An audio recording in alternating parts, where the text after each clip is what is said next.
Donc, on est très heureux et heureuse de vous accueillir aujourd'hui pour ce webinaire réalisé par l'ATE, l'Association Transport et Environnement. Je m'appelle Camille Aymon et suis stagiaire en politique des transports. Et durant ce webinaire, je vais aussi être accompagnée de mes collègues Yves et Fabrizio. Pour celles et ceux qui ne connaissent pas bien l'ATE, c'est une association qui s'engage depuis plus de 40 ans pour la promotion et la mise en œuvre d'une mobilité qui soit respectueuse de l'environnement, du climat et de l'humain.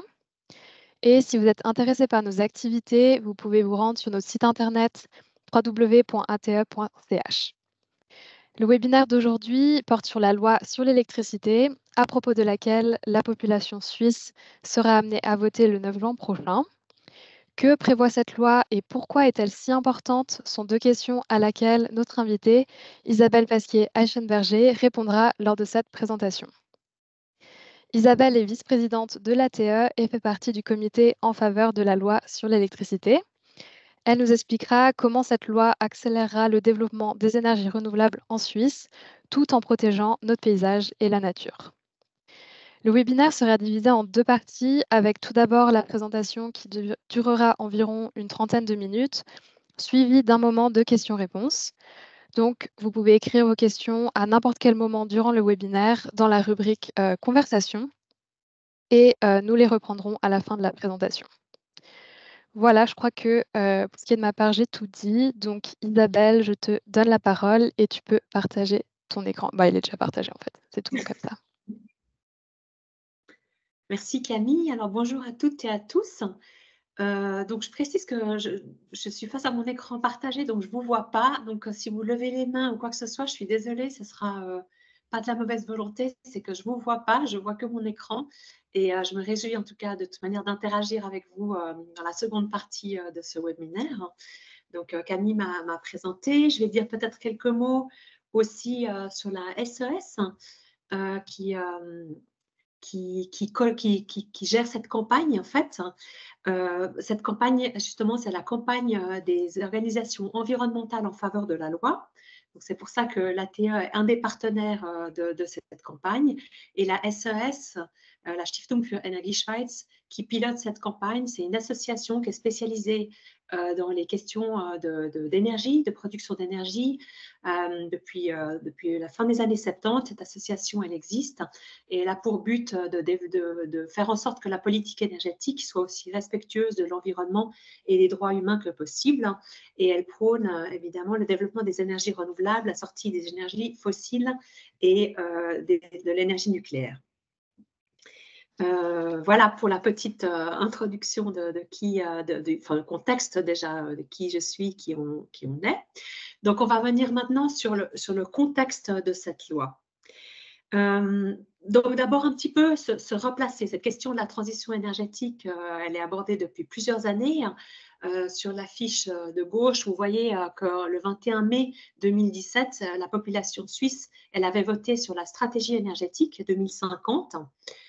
Qui avait été acceptée à une confortable majorité. Et puis, on se souvient que cette stratégie énergétique, elle avait été développée par le Conseil fédéral peu après Fukushima et elle prévoit la sortie du nucléaire. Mais il y avait plusieurs volets. Outre la sortie du nucléaire, il y avait la promotion des énergies renouvelables, avec déjà dans la loi sur l'énergie des instruments développés pour soutenir les investissements. Et puis des programmes aussi d'efficience énergétique avec une volonté de financer la rénovation des bâtiments, mais il y avait aussi des objectifs liés par exemple aux émissions de CO2 des voitures. Donc voilà, c'était déjà une stratégie assez globale qui posait le fondement de cette transition énergétique. Et puis pour quelque chose de plus récent, dont je pense que vous vous souvenez toutes et tous, c'est la loi sur le climat qui a été votée l'année passée et qui, elle, d'abord, d'une part, elle ancre enfin dans la loi les engagements pris par la Suisse à Paris avec les accords de Paris, c'est-à-dire la neutralité carbone en 2050. Et la loi pour le climat, elle fixe des objectifs de comment atteindre ce zéro émission en 2050. Et elle a un volet de mesures, mais qui est essentiellement lié au chauffage, au remplacement des chauffages. Donc voilà, on a ce contexte qui est posé, mais ce n'est pas encore suffisant. Donc, parce que les enjeux pour réussir notre transition énergétique, eh bien, c'est justement comme la loi sur le climat, je viens de le dire, le fixe. Il s'agit d'électrifier. Il faut aussi renforcer la souveraineté énergétique avec le développement d'énergies renouvelables et d'énergies locales, la sortie des énergies fossiles et nucléaires. Et puis, le dernier volet de cette transition énergétique, c'est d'améliorer l'efficience et de lutter contre le gaspillage d'énergie. Mais pour nous, c'est évident aussi que toute cette question de transition énergétique, elle est vitale pour protéger le climat, mais elle est aussi vitale pour protéger la nature et les deux doivent aller de pair, main dans la main. Il s'agit de développer les énergies renouvelables locales et d'assurer la protection de l'environnement et de la biodiversité. Maintenant, pour un petit topo de où on en est actuellement, ben ça, justement, la SES, la Stiftung für Energie, elle fait chaque année un petit un schéma de comparaison où elle indique par tête la production par habitant pour l'énergie éolienne et pour l'énergie solaire. Et on voit que la Suisse est relativement mal placée dans une comparaison européenne, notamment aussi pour l'énergie solaire. Par tête d'habitants, elle est bien beaucoup moins bonne que des pays qui sont plus au nord de l'Europe et qui donc de fait, on peut l'imaginer, plutôt moins de soleil. Donc voilà, ça c'est un peu pour poser le cadre de où on en est maintenant. Donc les besoins énergétiques, comme je l'ai indiqué avec la transition énergétique, ils sont importants. Aujourd'hui, on a une consommation à peu près de 58-60 TWh. En 2022, c'était un peu plus faible, justement avec 57-58. Voilà, c'est la consommation actuelle d'électricité en Suisse. Ensuite, avec la décarbonation, la décarbonation, si on prend de quoi on parle typiquement dans le domaine de la mobilité, c'est de se dire qu'une partie des véhicules qui aujourd'hui fonctionnent avec des moteurs à essence vont devoir fonctionner avec des moteurs électriques. Donc forcément, tout ça, ça engendre un besoin supplémentaire d'énergie électrique. Et c'est ce que vous voyez dans cette partie jaune foncé. Ensuite, on imagine qu'on n'a pas besoin de produire forcément l'essentiel de ce jaune foncé parce qu'on doit absolument aussi miser sur les questions d'efficacité énergétique. Ça veut dire avec des moteurs, des pratiques toujours plus efficientes, mais aussi la sobriété. C'est de dire justement tout véhicule ne doit pas, ou tout transport ne doit pas se faire avec un moteur électrique, mais on doit aussi promouvoir les transports en commun qui sont plus efficients au niveau de l'énergie. C'est pour ça qu'on estime qu'on va passer en besoin de consommation électrique à 58-60 actuellement à 80 TWh. Donc, ces deux, voilà, donc ça, c'est le besoin sur la consommation. Maintenant, si on regarde le volet de droite, vous avez le volet de la production, de nouveau la production actuelle et la projection future. Ben, la production actuelle, vous avez en vert les énergies renouvelables. Ben, aujourd'hui, les énergies renouvelables, c'est avant tout le vert foncé, c'est l'hydraulique, puisque la Suisse était pionnière dans le développement des barrages hydrauliques. Et on voit que les autres énergies renouvelables en vert clair sont beaucoup plus faibles. Le violet, c'est l'énergie nucléaire, donc c'est ce qu'on doit aussi arriver à compenser. Et c'est pour ça que dans la production future, vous voyez très clairement que la production hydraulique, elle reste à peu près stable, mais ce qu'on va massivement augmenter, c'est la production des énergies renouvelables, essentiellement le solaire. Donc, on doit globalement doubler la production d'énergie renouvelable en Suisse. Alors ça, on a fait le tour des besoins, de la situation et des besoins. Et puis après, quelles sont les réponses amenées au Parlement? Alors, dans un premier temps, quand il y a eu la guerre en Ukraine, qui a aussi eu des pénuries en Europe, notamment en France voisine, avec des réacteurs nucléaires qui étaient arrêtés. Vous vous souvenez, sécheresse aussi avec nos barrages qui qu'il y avait moins de réserves. Vous vous souvenez qu'il y a eu 2021-2022, 2020-2021 des situations d'urgence et le Conseil fédéral, le Parlement ont dans un premier temps agi dans l'urgence. Alors il y a eu 2 lois justement urgentes qui ont été adoptées. On parle de l'offensive solaire et de l'offensive éolienne, où on les appelle le Solar Express, le solaire éolien. Des solutions qui sont loin d'être parfaites, comme souvent les solutions dans l'urgence. Et je vous rappelais, j'ai mis là ce petit encart de journaux pour montrer que ce soit au niveau des partis, des Verts, que ce soit au niveau de Pronatura, des organisations environnementales, il y avait eu un référendum lancé contre l'application de l'offensive solaire par le gouvernement du Valais. Donc voilà, des offensives, des lois urgentes qui ont été combattues, et combattues en tout cas dans le cas du Valais avec un certain succès. Les autres centrales, des autres mesures urgentes, eh bien, une assez gentillette, c'était cette campagne d'économie d'énergie lancée notamment par Melun, dont on se souvient des grands conseils, comme mettre un couvercle sur sa casserole ou prendre des douches à 2. Et puis, un peu moins drôle, c'est les centrales à gaz de Bire, en Argovie, où le Parlement a voté dans l'urgence des crédits importants pour développer des centrales à gaz temporaires en cas de pénurie pour pouvoir réagir au plus vite et éviter le blackout.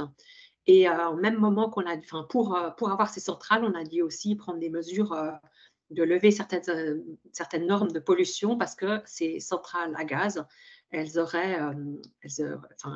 un impact sur l'air qui est très négatif. Donc voilà, ça c'est des solutions dans l'urgence qui ne convainquent pas.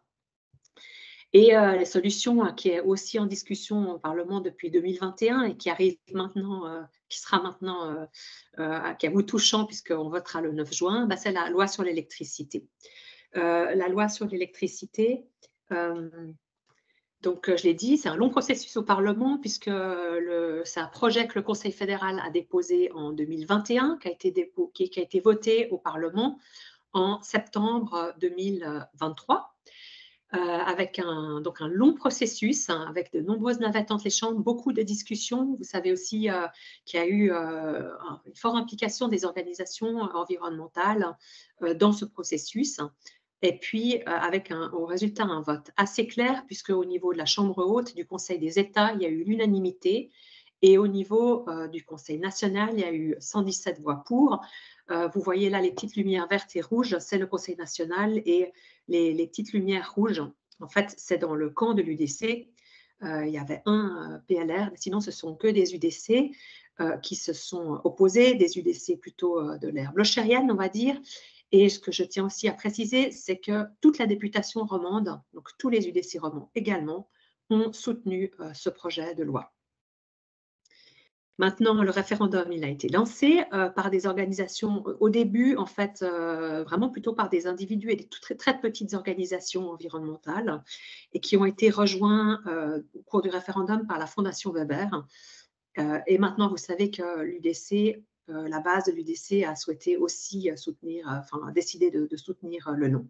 Donc voilà, ce référendum, il a abouti en janvier et c'est pour ça qu'on vote en juin. Cette loi, qu'est-ce qu'elle propose? Eh bien, justement, cette loi, en fait, ce qu'elle veut, c'est développer une vision d'avenir, en fait, pas agir dans l'urgence, mais des réflexions à long terme dont on a besoin, parce qu'on a besoin de toute manière de soutenir davantage le développement des énergies renouvelables. Alors, cette loi, ce qu'elle permet, je vous ai mis 6 points, eh bien, c'est de produire de l'électricité renouvelable, donc cela en accord avec la nature. Elle permet d'avoir les capacités et la production suffisante d'énergie renouvelable pour enfin sortir des énergies fossiles et sortir du nucléaire. Elle permet d'accélérer la transition énergétique. Elle mise avant tout sur un développement du solaire. Je reviendrai sur ces points en détail juste dans ma deuxième partie. Il y a aussi tout un volet qui est très important sur la lutte contre le gaspillage d'énergie. Et finalement, il faut aussi parler de la question du prix. En fait, on l'a vu avec ces dernières années où il y a eu des crises importantes, où la volatilité des prix a beaucoup augmenté et on paye encore maintenant les conséquences sur nos factures d'électricité puisque les montants ont beaucoup augmenté du fait justement de notre grande dépendance à l'énergie importée. Donc, c'est pour ça qu'on part du principe que grâce à cette loi et surtout donc à la production indigène, on va pouvoir assurer des prix de l'énergie plus stables et plus abordables. Voilà, ça c'était vraiment pour le contexte. Maintenant, comment ça se met en place la loi, je vais venir en fait vous présenter un petit peu plus en détail sur ce que propose la loi. Donc, c'est déjà cette loi, elle a eu différentes dénominations au début. On a parlé, le terme allemand, c'est Mantelerlass. En français, on parle de, le mot évidemment ne me vient plus, mais c'est une loi cadre. En fait, ce qu'il y a, c'est que c'est une révision qui concerne deux lois, en fait. On modifie à la fois la loi sur l'énergie et la loi sur l'approvisionnement en électricité. Et le tout donne cette loi sur l'électricité dont le nom complet qui figurera dans la brochure de vote, vous le voyez, c'est loi relative à un approvisionnement en électricité sûr, reposant sur des énergies renouvelables. Parce qu'il y a vraiment ces deux volets. D'abord, le développement des énergies renouvelables, qui est plus lié à la modification de la loi sur l'énergie, et la question de sécuriser notre approvisionnement en électricité, qui est plus liée à l'autre loi, l'APEL. Donc, c'est un plan ambitieux, ce que prévoit cette loi, puisque je vous ai déjà un petit peu brossé avant les augmentations du fait qu'on va vers une augmentation de la consommation en électricité. Il y a la décarbonation à la sortie du nucléaire et on estime justement que les besoins augmentent. Ce que prévoit très clairement la loi, donc la loi sur l'énergie, enfin la loi sur l'électricité globalement, elle prévoit des objectifs de développement massif des énergies renouvelables. Et là, je dirais spécifiquement, on est sur le renouvelable nouveau, c'est-à-dire le solaire, l'éolien, l'hydraulique étant, on en parlera plus tard, comme l'hydraulique est déjà beaucoup exploité, en fait, la marge le gain sur l'électricité hydraulique est assez faible. Donc, on parle d'une situation actuelle de développement d'énergie, de production d'énergie solaire et renouvelable à un objectif de 35 TWh en 2035 et 45 TWh en 2050. Comme il y a cette question en fait assez importante de savoir, voilà, vous avez peut-être déjà entendu ce chiffre, on va le dire plusieurs fois dans cette présentation. On dit que justement 80% de ce gain en fait de nouvelles énergies va se faire sur les infrastructures existantes. C'est ce que c'est ce que je veux vous montrer là un petit peu. Donc, on a cet objectif d'augmenter d'à peu près de 30 TWh la production. Mais pour ça, on base vraiment sur le fait que l'essentiel va se faire sur les mesures incitatives qui sont prises pour développer le photovoltaïque sur les infrastructures existantes. Les infrastructures existantes, c'est à la fois chez les individus, sur les toits, sur les granges et compagnie, mais aussi au niveau des entreprises. Et on le voit aussi de projets qui se développent sur les parkings, sur le long d'autoroutes, de choses de ce type-là. En comparaison, ce qui fait beaucoup de discussion chez les référendaires, c'est le solaire alpin et le vent. Vous voyez que là, en fait, ce qui est attendu comme développement, c'est relativement faible. Et puis, on a aussi un développement, je l'ai dit, assez faible par rapport à l'hydraulique. Et puis, on a aussi ces économies que là, vous sont mis en perspective de ce qu'on attend par les programmes d'économie. Ça vous donne un aperçu de comment on prévoit le développement des énergies renouvelables grâce à cette loi sur l'électricité. Donc, je pense que voilà, ça c'est vraiment un des points qui me semble fondamental, c'est de bien comprendre que justement où est prévu le développement des énergies renouvelables. Et c'est un autre graphique pour vous montrer justement que c'est vraiment sur le solaire sur les infrastructures qu'on prévoit le plus grand développement. Attendez, ouais. C'est plus de 80% du développement qu'on prévoit sur les infrastructures, je le redis, les bâtiments, les façades, les infrastructures existantes comme les routes, les parkings, les entreprises, etc. Donc, pour faire ça, en fait, on a un certain nombre d'instruments qui sont prévus. Alors, il y a une obligation d'installer des panneaux solaires sur tous les nouveaux bâtiments de plus de 300 mètres carrés. Et puis, on a surtout des mesures incitatives en fait, où on vise d'une part à atténuer les risques financiers pour les investissements en garantissant une rémunération minimale. À l'heure actuelle, la rémunération, elle est très variable. Ça veut dire ça va dépendre de votre fournisseur d'électricité, de votre canton, des conditions cadres qui sont proposées dans votre région. Et là, ce qui fait on l'a vu, en fait, on a eu un énorme développement ces derniers mois, ces années récentes, des panneaux solaires, parce que tout à coup, en fait, les propriétaires de maisons se sont rendus compte avec la crise énergétique à quel point c'était important pour eux de développer, d'améliorer leur approvisionnement, leur autonomie énergétique.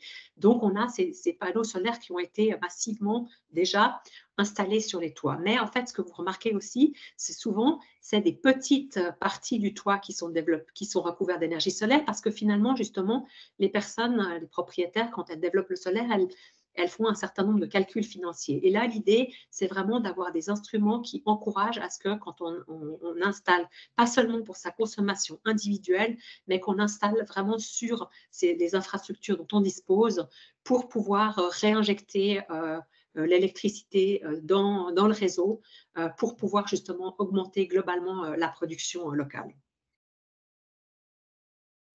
Attendez, je crois que je vais… Voilà. Ensuite, donc là, je vous ai donné le contexte de où va se faire ce développement des énergies renouvelables. Et puis, le contexte qui est évidemment le plus sensible, c'est quels sont les conflits, les sources de tension entre la production et la production d'énergie renouvelable et la protection de la nature. Donc ça, c'est sur ces points-là maintenant qu'on va un petit peu venir plus sur le concret. Donc, effectivement, la loi, elle prévoit un intérêt national, d'ailleurs, un intérêt national qui existait déjà dans la précédente loi sur l'énergie, hein, mais on rediscute de cet intérêt national pour les grandes installations. Ça, c'était quelque chose qui existait, mais qui est rediscuté dans ce cadre de cette loi. Mais maintenant, ce qui est important de dire, c'est que même quand on a un intérêt national, donc pour les grandes infrastructures, on peut dire, voilà, typiquement, on a un besoin de développer, d'avoir un apport suffisant l'hiver. Donc, on va devoir identifier un certain nombre de sites où on décrète que là, comme on a besoin d'avoir une certaine sécurité d'approvisionnement en hiver, il y a un intérêt national à développer de l'énergie. Donc, il y a cette possibilité-là qui est identifiée, mais dans tous les cas, on reste avec une pesée d'intérêt, c'est-à-dire les acteurs locaux peuvent toujours encore intervenir. D'abord, les autorités doivent toujours garantir cette pesée d'intérêt entre les besoins de la production d'énergie et les besoins de protection de la nature. Donc, il n'y a pas de primauté absolue de l'intérêt de la production face à la protection de la nature et du paysage. Ça, c'est quelque chose qui est très important de dire et de répéter. Il y a un intérêt prépondérant qui est possible, justement, comme je l'ai dit, dans les énergies solaires et éoliennes, dans les zones qui seront définies par les cantons pour l'exploitation. Je vais revenir à plus en détail sur cette notion-là. Effectivement, les cantons, ils ont la responsabilité de définir des zones dans lesquelles il y aura une relative primauté des besoins de l'énergie pour la production d'énergie. Donc ça, c'est pour le solaire et éolien. Et par rapport à l'hydraulique, cet intérêt prépondérant, il est aussi vu pour 16 centrales hydroélectriques qui ont été retenues. Là aussi, on va venir plus en détail dans les dias suivants. La protection de la nature, elle est selon la Confédération, mais selon aussi les organisations environnementales que je représente aujourd'hui, elle est globalement pas affaiblie. Sur cette carte de la Suisse, vous pouvez reconnaître les biotopes et les zones IFP, donc les paysages protégés. Ces zones, elles restent protégées. On dit que c'est à peu près 21% du territoire qui reste protégé. Mais les cantons, ils vont devoir effectivement définir des zones qui se prêtent à l'exploitation du solaire et de l'éolien. Donc, dans leur processus de planification des plans directeurs, les cantons vont définir des régions. Mais quand ils vont définir ces régions, ils vont, dès le début, prendre en compte la question de protection du paysage, protection de la nature, protection des forêts et aussi de l'agriculture. Et puis, je le redis, dans tous les cas, le droit de recours reste garanti pour les ONG et puis pour les communes, pour les riverains et pour les communes, en fait. Les biotopes d'importance nationale, ils sont exclus de ces zones. Ça veut dire que les biotopes d'importance nationale sont protégés aujourd'hui et seront encore protégés avec cette loi. Et dans les zones IFP, donc les paysages protégés, il n'y a pas de priorisation des intérêts énergétiques. Donc, ce qui fait dire que 21% du territoire, particulièrement sensible ou particulièrement de valeur, reste bien protégé. Ah oui, je peux vous dire quand juste, effectivement, donc ce qu'on dit, c'est pour conclure, en fait, si vous voulez souvenir, il y a deux choses. C'est d'abord que les biotopes restent protégés, et puis que justement, comme les cantons vont définir des zones dans lesquelles ils ont identifient que là, il y a un potentiel, toutes les zones constructibles qui ne sont pas dans ces zones identifiées par les cantons, elles seront de fait moins intéressantes pour la production. Donc, il va y avoir globalement une diminution de la pression sur la nature. Par rapport à l'hydroélectricité, donc vous avez vu le potentiel, on en a parlé, il est assez faible puisque c'est moins d'1 TWh de ce qui est envisagé comme développement. Donc, il y a eu en fait une table ronde qui a été initiée à l'époque, c'était par Simonetta Sommaruga, qui a réuni les différents acteurs, c'est-à-dire politiques, milieu de la production et les organisations environnementales, qui se sont mis d'accord sur 15 projets. Donc, il y a 15 projets de la table ronde qui figurent dans la loi et qui ont été approuvés. Il y a un 16e qui a été ajouté, qui est le projet du TRIF dans les Grisons, qui a été ajouté dans la loi. Sur ces 16 projets, 13, c'est des surélévations de barrages. Il y a 3 nouveaux projets seulement. Et puis, dans tous les cas, il y a des mesures de remplacement et de compensation qui sont négociées avec les organisations environnementales, qui sont prévues. Donc, ça veut dire que dans tous les cas, quand il y a une construction de ce type qui se fait, en fait, il y a des compensations qui sont prévues. Maintenant, redire que même pour ces 16 projets qui sont donc identifiés comme d'intérêt national, qui sont identifiés comme nécessaires justement pour produire de l'hydroélectricité en hiver, eh bien, même dans ces projets-là, il y a un droit de recours et il y a une pesée des intérêts, il y a des oppositions qui sont possibles.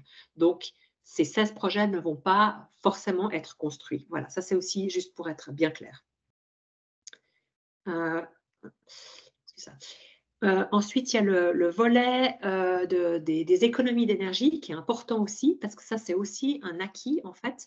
D'ailleurs, dans le premier projet du Conseil fédéral, le projet de loi en 2021, il n'y avait pas ce volet. On était encore aux objectifs goodwill, en fait, si vous voulez. Et là, en fait, le Parlement a réussi à ajouter que vraiment, il y ait des objectifs chiffrés et des programmes obligatoires pour mettre en place des mesures d'économie d'énergie. Donc, il y a un objectif d'efficacité énergétique qui est fixé. On l'a vu tout à l'heure, c'était la petite barrette bleue sur les graphiques, de réduire de 2 TWh par an la consommation d'ici 2035. Et puis, les fournisseurs d'électricité doivent proposer des programmes de gains d'efficacité, à la fois pour les petits clients finaux, mais aussi pour leurs gros clients. Donc, ils ont des objectifs annuels qu'ils doivent atteindre. Ils doivent proposer des mesures concrètes. Et donc, on dit qu'en fait, finalement, ça ouvre tout un nouveau marché aussi de la prestation d'efficience qui va aussi stimuler, en fait, les propositions. Et puis là, comme exemple, je vous ai mis en fait les services industriels genevois, ils ont été vraiment pionniers dans cette démarche-là. À la fois dans l'offre du courant, puisque ça fait déjà depuis une vingtaine d'années qu'ils proposent, par exemple, on peut, en tant que consommateur, choisir quel type de courant on veut. On peut, par exemple, choisir l'offre verte où on prend que des énergies renouvelables, l'offre jaune où on soutient davantage le solaire. Enfin, voilà.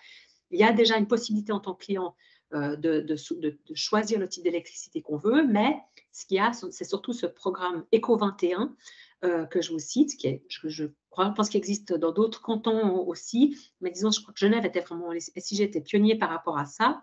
Et donc, il y a des programmes qui sont mis en place auprès des grands clients et des petits clients qui permettent, avec des mesures concrètes, d'évaluer, de connaître, d'évaluer et de prendre des mesures pour diminuer sa consommation en électricité. Et puis, Ben voilà, par exemple, pour une année, les SIG estiment que c'est la diminution de 84 000 ménages. Donc, on voit que c'est loin d'être anecdotique. Et on le sait, en fait, que globalement, justement, il y a beaucoup d'électricité qui est perdue et en prenant des mesures pour réduire enfin, éviter tous ces gaspillages, ces pertes, on ne réduit en rien la qualité de vie de personne, mais on arrive à économiser de manière déjà avec beaucoup de potentiel, à prendre des mesures avec beaucoup de potentiel pour réduire la consommation. Et puis, tout ceci, combien ça coûte? Alors, la loi ne prévoit aucune nouvelle taxe ni nouveau impôt. Il existe aujourd'hui un supplément réseau à 2,3 centimes. Ce supplément réseau, il reste. Hein, il est lié à l'utilisation du réseau et il permet de soutenir le développement. Donc ça, ce montant reste.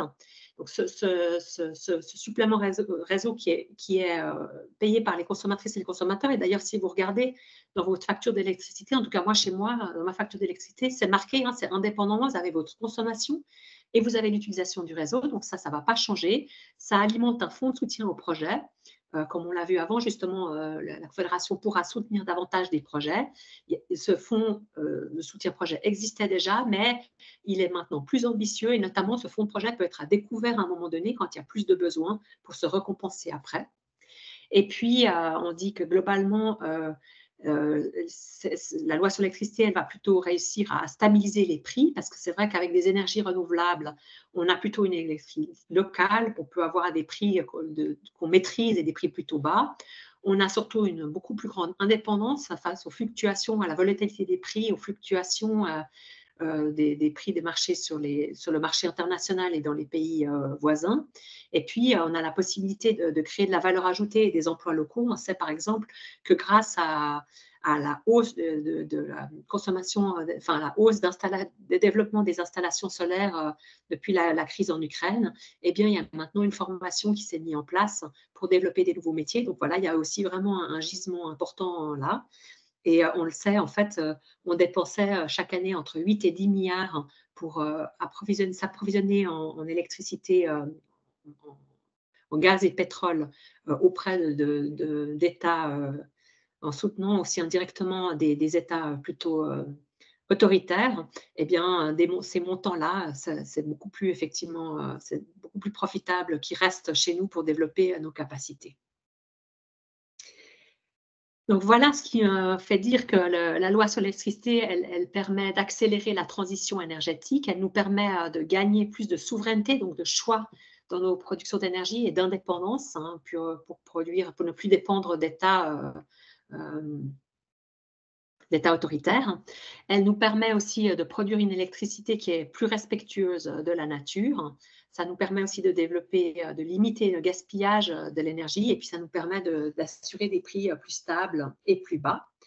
Et puis, donc, je vous ai dit que c'était toute une alliance d'organisations qui ont participé, en fait, qui soutiennent cette loi. Et ce que je pense qu'il est important de voir, bon, vous reconnaissez le logo de la TE, mais vous voyez qu'il y a des organisations qui s'engagent pour le climat. Évidemment, c'est un enjeu important puisque ça permet de décarboner. Mais vous avez aussi Aquaviva, une association qui se préoccupe de la question de l'eau, les pêcheurs aussi qui soutiennent cette loi. Donc c'est important parce que par rapport au développement de l'hydraulique, là, il y a quand même un vrai enjeu toujours par rapport au débit résiduel. Par rapport au paysage, à la protection nature, vous avez la Fondation pour le paysage qui, par exemple, s'était opposée dans le cas du projet valaisan, mais de l'offensive du Solaire Express et du référendum en Valais, qui là soutient cette loi parce que justement, elle considère que dans cette loi, en fait, on a tous les moyens pour continuer de pouvoir agir. Vous avez donc aussi la Fondation pour l'énergie, Habitat durable et les grandes organisations environnementales comme Greenpeace et le WWF. Voilà, je pense que ce slogan résume notre pensée. En fait, voilà, la transition énergétique, on en parle depuis longtemps. On a maintenant vraiment les moyens de l'accélérer et on considère qu'il est temps d'avancer, de faire ce pas. Je vous remercie. Maintenant, on va passer la place aux discussions. Je vous donne aussi le site de la loi. Il y a deux campagnes du oui. Il y a la campagne des producteurs en fait, d'électricité et il y a la campagne des associations environnementales. Et là, je vous ai donné le site des associations environnementales dans lequel vous avez aussi un argumentaire. Et puis, moi, je pense que maintenant, on va vous donner la parole pour répondre à vos questions. Mais, je suis aussi tout à fait prête à discuter justement aussi sur les points sensibles de cette loi et les arguments des opposants. Et je pense que voilà, c'est important de venir aussi sur ces questions-là. Merci beaucoup pour ta présentation. Alors, si jamais vous avez des questions, donc vous pouvez les poser dans l'onglet Conversation qui est en haut de votre écran. On a déjà 5-6 questions qui sont arrivées et je vais commencer tout de suite par 2 que j'ai repérées en lien avec l'énergie solaire.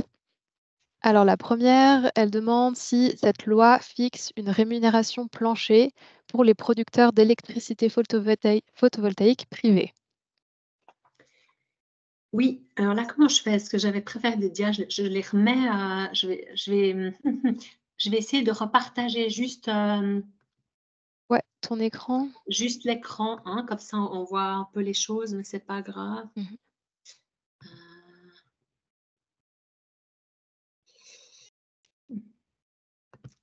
Voilà, là vous voyez, c'est un peu moins globalement, vous voyez comme ça? On voit comme ça, ouais, super. Voilà. Alors effectivement, là, ça c'est, la situation, pour les producteurs, enfin les producteurs individuels. Donc effectivement, il y a une rémunération déjà harmonisée dans toute la Suisse, donc on a les mêmes conditions, partout. Il y a une rémunération minimale qui est prévue parce que donc pour vous assurer que si on atteint voilà, un prix plancher, en fait, finalement, si le prix du courant baisse trop, pour être sûr que ce soit toujours pour vous, pour celui qui investit rentable, il y a une rémunération minimale. Et puis, la mesure de rétribution unique qui est l'aide à l'investissement est maintenue aussi. Ça, c'est pour les individus. Et si ça vous intéresse aussi d'avoir une situation analogue par rapport aux grandes installations, alors là, les grandes installations, ils doivent choisir entre une contribution à l'investissement ou une prime. C'est-à-dire au marché flottant, ça veut dire une rétribution assurée. Voilà, là, il y a un choix qui doit être fait. Ensuite, par rapport aux installations solaires, il y a un appel d'offres qui va être fait. Donc, ça veut dire il y aura une mise au concours en fait pour le développement des projets. Et puis, en hiver, un remboursement qui est réduit. Merci beaucoup et prochaine question, toujours par rapport à l'énergie solaire. Oui, certains, articles suggèrent que le solaire peut être nocif à long terme pour la terre à cause des minéraux utilisés ou du système d'entretien. Est-ce que le ratio coût environnemental, enfin coût-bénéfice lié à l'environnement reste le même? Est-ce qu'il est, voilà, positif et est-ce qu'il y a une attention particulière dans la loi à propos de ça?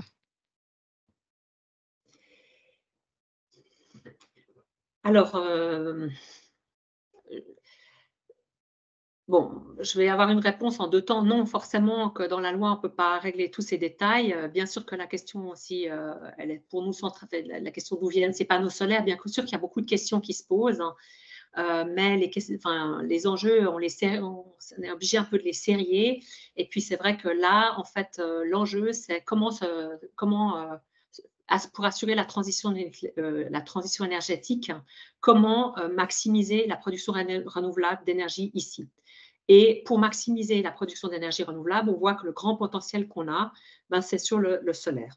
Donc, c'est le solaire qui est en fait pour l'instant d'abord d'une part le mieux accepté et puis deux, c'est là où il y a le plus grand potentiel.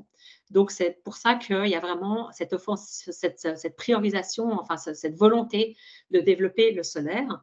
Après, c'est comme tout, en fait, voilà, je vous ai parlé de cette formation qui est mise en place. On a aussi des discussions pour avoir justement une relocalisation de la production. Donc, voilà, c'est des choses qui, j'arrête la peine quand même à parler de cercle vertueux parce qu'on est forcément toujours dans une consommation, mais je pense que, en fait, il faut savoir de quoi on parle. Est-ce qu'on parle d'un idéal, d'une situation existante, ou est-ce qu'on parle d'un idéal qu'on aimerait atteindre, ou d'une situation existante qui est très négative et une amélioration vers laquelle on souhaite aller. Et avec cette loi, on souhaite aller vers une amélioration.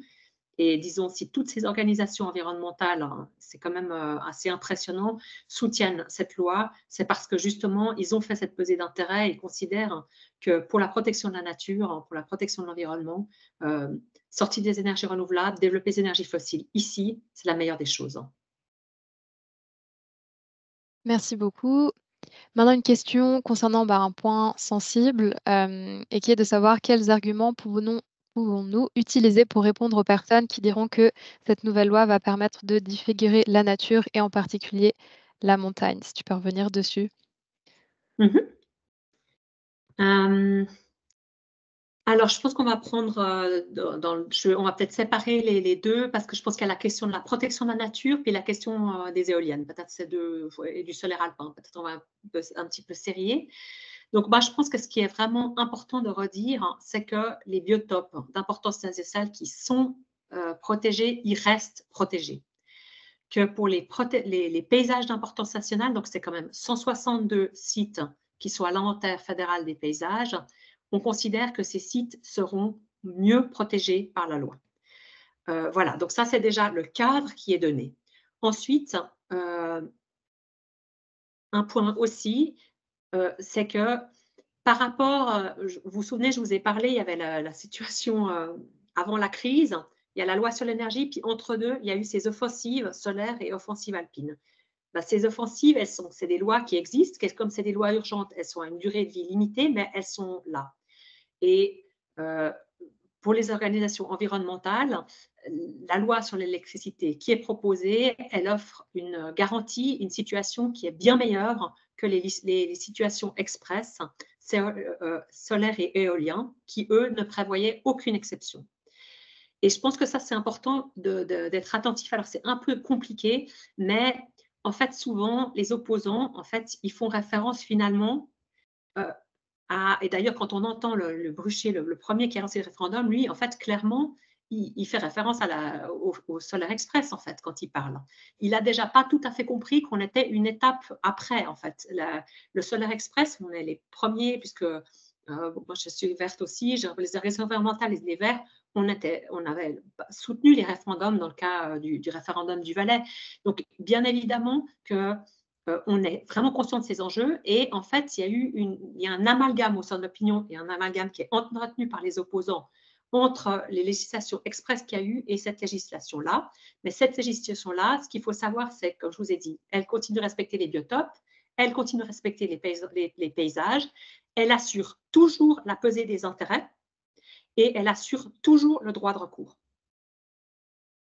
Je pense que ça, c'est les points importants. Après, par rapport à une offensive éolienne, puisque par exemple, l'autre jour, Philippe Roch à la radio, il parlait de 1000 éoliennes, on parlait de 3000 éoliennes, ce n'est pas du tout ça. Je vous ai essayé de vous montrer tout à l'heure. La contribution attendue de la part de l'éolien, c'est très modeste. C'est 1/10 du développement qui est prévu. Et en fait, l'éolien, ben, on en a besoin parce qu'on a besoin justement d'un plus de capacité en hiver.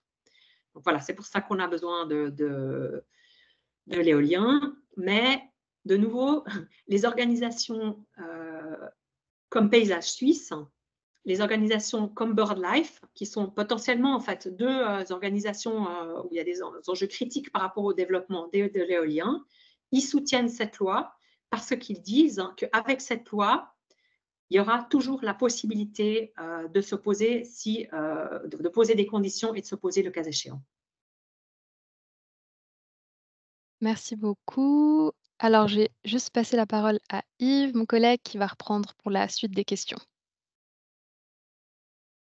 Super, merci beaucoup Camille, merci beaucoup Isabelle pour la présentation. On va peut-être rester dans l'éolien, il y a encore une question par rapport à l'éolien. Donc la question est la suivante, est-ce que les plans directeurs cantonaux pour l'éolien seront-ils revus en cas d'un oui le 9 juin? Par exemple, là il y a l'exemple du creux du vent. Alors, pour être franche, moi, je ne connais pas tous les détails de tout. Donc, il y a des questions sur lesquelles je peux me renseigner et noter, mais je pense qu'il faudrait savoir est-ce que cette pesée d'intérêt qui est demandée n'avait pas eu lieu. Enfin, c'est ça que je n'arrive pas à mesurer. Est-ce que la loi, elle change vraiment les exigences par rapport à ce qui est existant. Parce que si ce qui est existant était déjà fait dans le respect de ce qui est prévu là, dans ce cas, je pense que non. Mais je ne sais pas, je ne connais pas suffisamment ce cas précis pour pouvoir y répondre. Je suis désolée.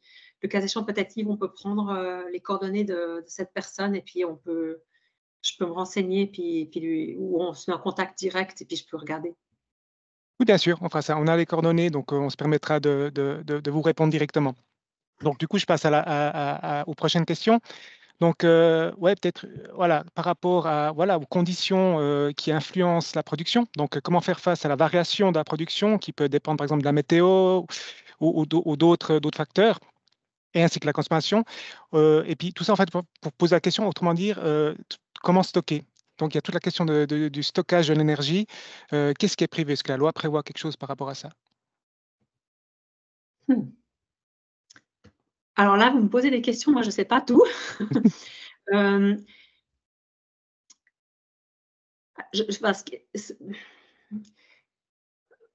qui est prévu, c'est un développement des réseaux. Parce que, en fait, ce qu'il faut plutôt voir, c'est qu'on va avoir une plus grande délocalisation de la production. Hein. On a vu, je peux peut-être montrer, on a vu voilà, puisque 80% du développement, il est prévu sur des installations photovoltaïques, on comprend bien que celle-là, elle va être beaucoup plus éclatée que la production existante. Donc, il y aura un développement des réseaux. Il y a aussi des possibilités qui sont vues avec justement aussi une possibilité de développer des communautés locales pour justement aussi faciliter l'échange à plus petite échelle. Mais honnêtement, je pense que la question du stockage, c'est plutôt de ce que moi j'ai comme compréhension, c'est plutôt le stockage hivernal, c'est-à-dire effectivement, c'est de dire les barrages c'est la réserve pour la production hivernale.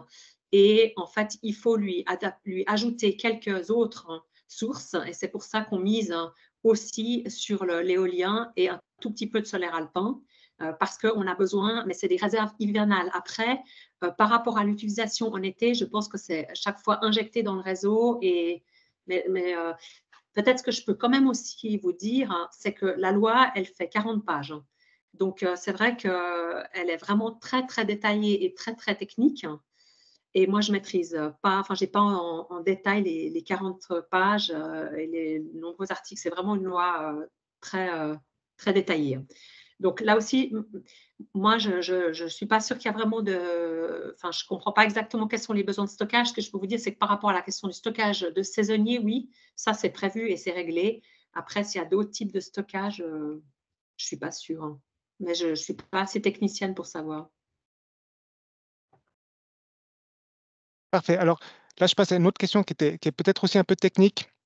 Donc, c'est par rapport à tout ce qui est pompage et turbinage, donc en lien avec mon barrage. Donc là, en fait, c'est une question qui est écrite en 3 questions finalement. C'est de quelles sont de quelle capacité d'énergie parle-t-on pour remplir nos barrages en 2024, en 2025? Est-ce que c'est correct que cette énergie-là est actuellement nucléaire? Donc, est-ce qu'on utilise de l'énergie nucléaire pour remplir nos barrages? Et si oui, comment allons-nous compenser ce volume dès que le nucléaire ne sera plus disponible? Alors là, on est à nouveau dans du très précis. Alors, ce que je peux vous dire, c'est qu'est-ce qu'on a prévu comme objectif par rapport au développement de l'énergie hydraulique.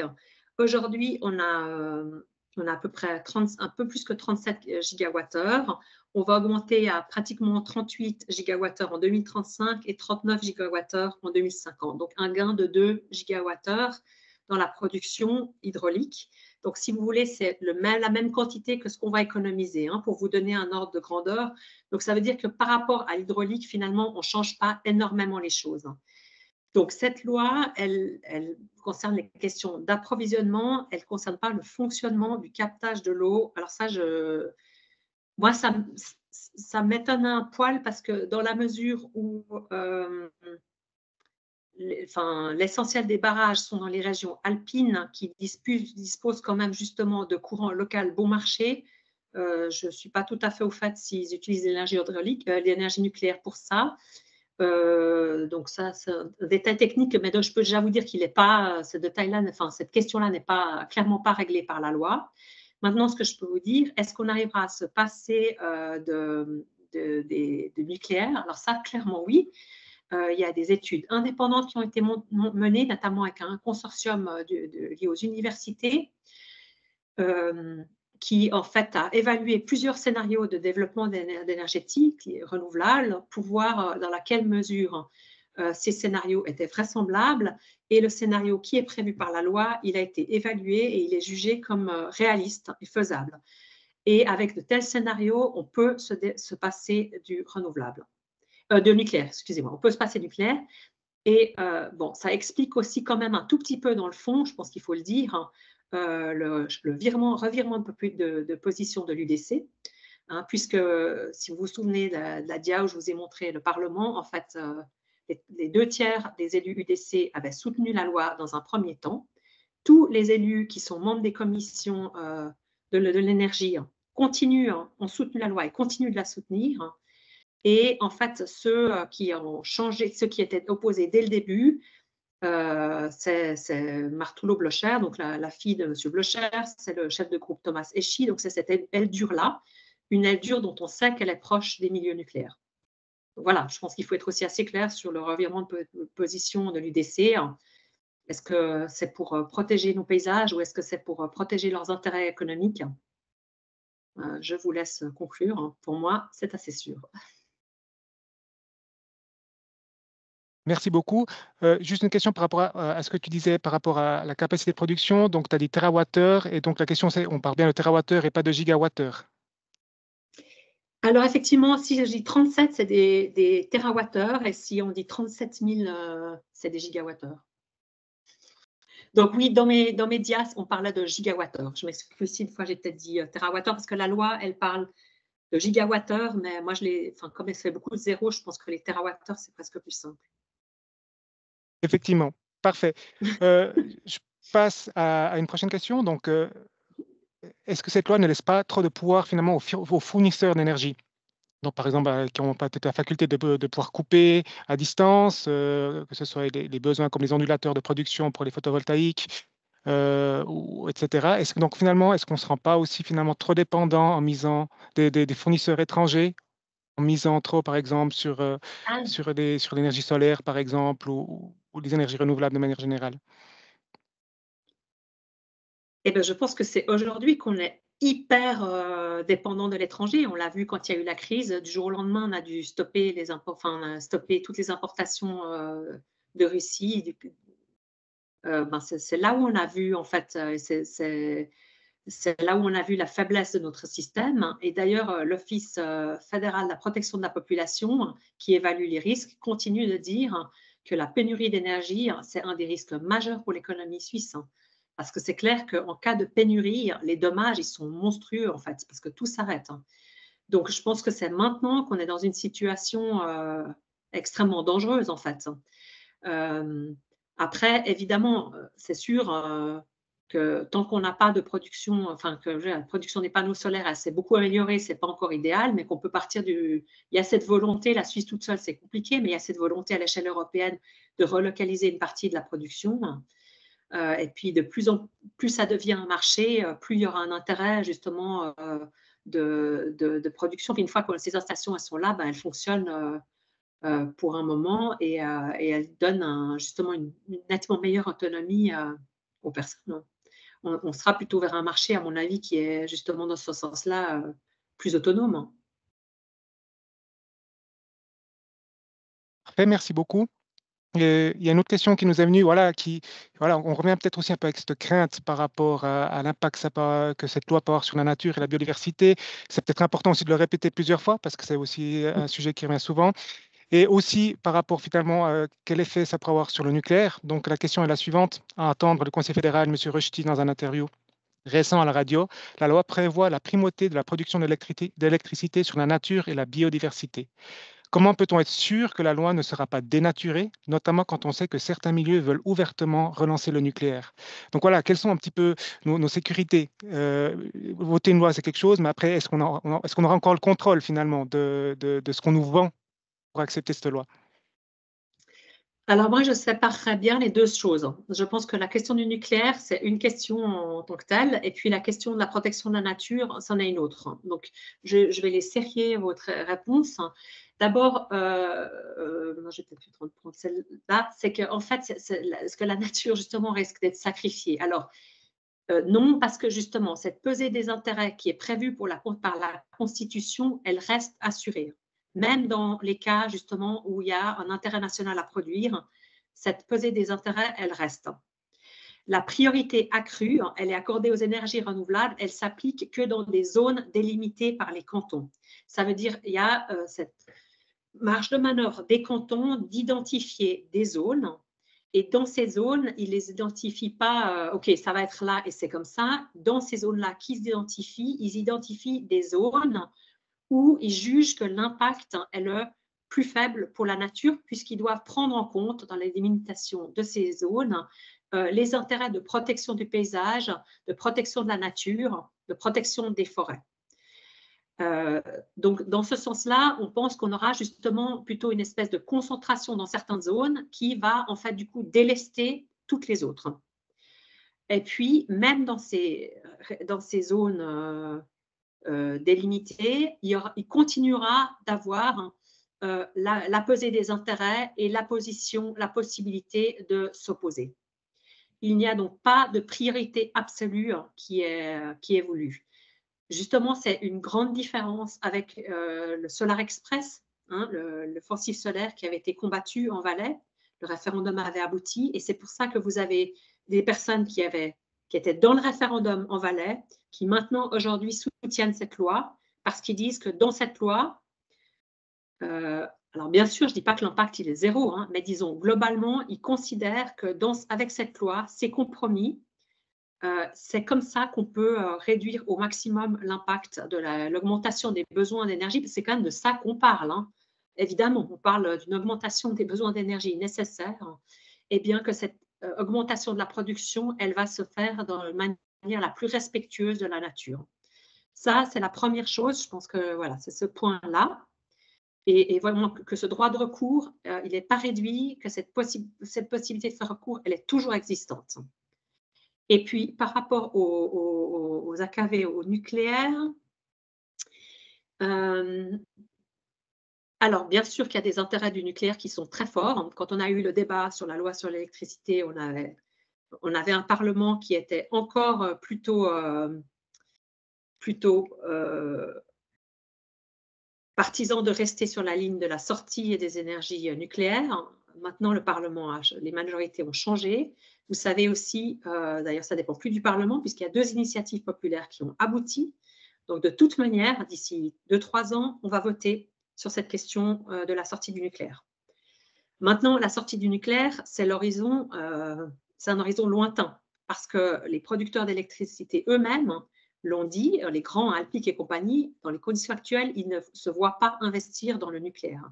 Le nucléaire, de toute manière, il faudrait 15 à 25 ans pour une nouvelle centrale. Or là, vous avez vu, tous les besoins qu'on a, c'est dans les 10-15 prochaines années. Hein.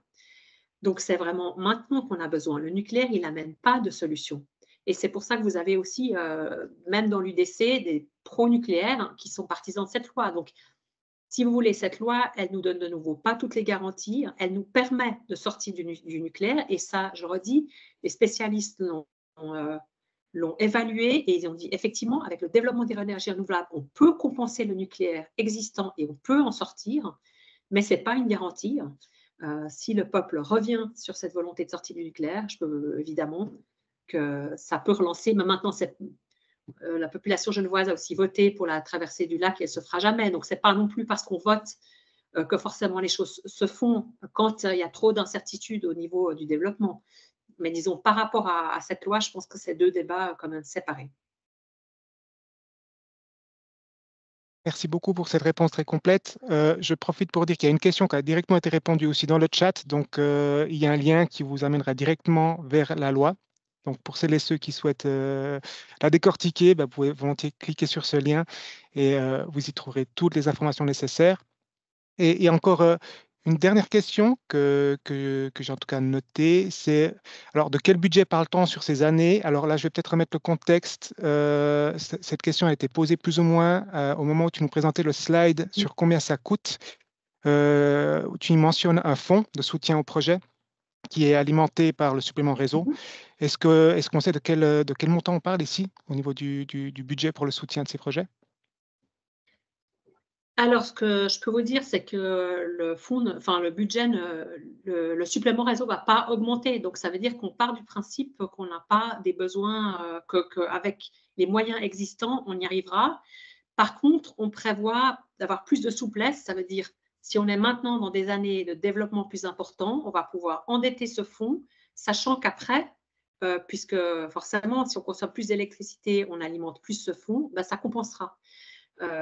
Donc, dans ce sens-là, il n'y a pas, les moyens existants suffisent. Après, est-ce que cette loi sur l'électricité coûte plus cher qu'autre chose, hein, parce que je pense que c'est peut-être un peu cette question-là aussi qui se pose. Alors là, je dirais qu'il y a deux réponses assez claires. D'abord, le plus gros risque, ce qui coûterait le plus cher, c'est la pénurie. En cas de pénurie et de stop, de blackout, c'est des coûts qui sont vraiment extrêmement importants. Donc voilà, ça c'est le grand danger sur lequel, qui fait que cette loi sur l'électricité ou pas, de toute manière, on va devoir massivement augmenter notre production puisque notre consommation augmente, on doit aller vers une augmentation de la production. Et puis après, par rapport aux investissements, est-ce que cette loi demande des investissements publics supplémentaires? Globalement, on dit que non, parce que de toute manière, effectivement, il y a un besoin d'investissement dans les réseaux, mais ça, c'est dans les réseaux de manière globale. Il faut toujours, de toute manière, investir dans les réseaux, les entretenir. Et là, simplement, on le fait avec une perspective de développement à plus long terme et de gain de notre autonomie. Parfait. Alors là, plutôt un complément à ta réponse sur la question du stockage. Peut-être tu auras envie de réagir. Donc voilà, une réponse qui a été écrite dans le chat. Donc stockage saisonnier dans les barrages et par production d'hydrogène, entre autres. Pour le stockage courte durée, véhicules bidirectionnels, donc les véhicules électriques à recharge bidirectionnelle. Et par contre, le problème sera l'hiver, il faudra isoler les bâtiments pour diminuer la demande donc en énergie. Donc ça, c'est voilà, un commentaire qui a été écrit. Merci. Donc voilà, et sauf erreur, il n'y a pas d'autres questions qui sont venues. Je regarde ma collègue Camille pour voir si elle en a vu d'autres. C'est tout bon? Non? Alors, je pars du principe qu'il n'y a plus de questions qui vont venir. Donc, je laisse la parole à Camille, à ma collègue Camille, pour terminer ce webinaire. Merci Yves. Alors, encore un grand merci Isabelle pour cette présentation et également à vous toutes et tous pour avoir participé à ce webinaire qui sera enregistré et disponible sur le site de l'ATE d'ici 2-3 jours et également la présentation PowerPoint d'Isabelle. Et d'autres webinaires vont arriver bientôt et ils seront publiés sur nos différents canaux de diffusion, newsletters, etc. Donc voilà, encore un grand merci et une belle soirée à tout le monde. Merci.